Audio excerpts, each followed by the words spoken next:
A special thank you to each of our subscribers who make this channel possible. Here's today's story. In a dramatic escalation of hostilities, the Houthi movement has vowed to intensify its attacks unless Israel ceases its offensive in Gaza and lifts the ongoing siege. This declaration comes on the heels of Israel's military launching new air raids on Yemen's Houthi port, a strategic location that Israel claims is being used by the Houthis to orchestrate drone and missile strikes against Israel and its allies.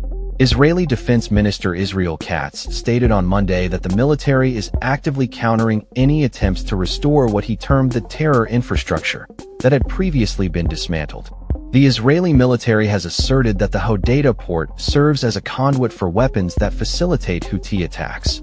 The Houthis, who control significant portions of northern Yemen, have taken responsibility for a series of drone and missile attacks targeting various locations in Israel, including Ben Gurion Airport, Ashdod, and Jaffa. Houthi military spokesperson Yahya Sari described these strikes as a direct retaliation for Israel's attacks on Houthi and its continuous bombardment of Gaza. He emphasized that operations would persist until Israel halts its offensive and lifts the siege on Gaza.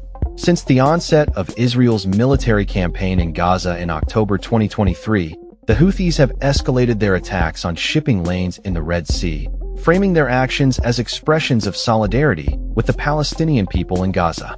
In response, Israel has conducted repeated strikes on Houthi targets, particularly in Houthi, which is a critical entry point for goods and humanitarian aid into Yemen.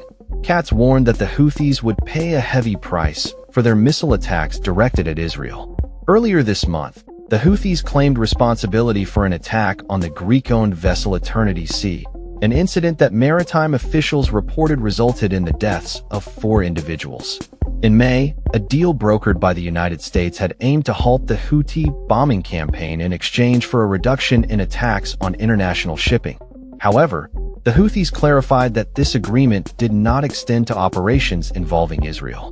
The situation continues to evolve, with both sides exchanging threats and retaliatory strikes as tensions remain high in the region. The international community watches closely as the conflict unfolds, with concerns that the violence could escalate further and impact broader regional stability.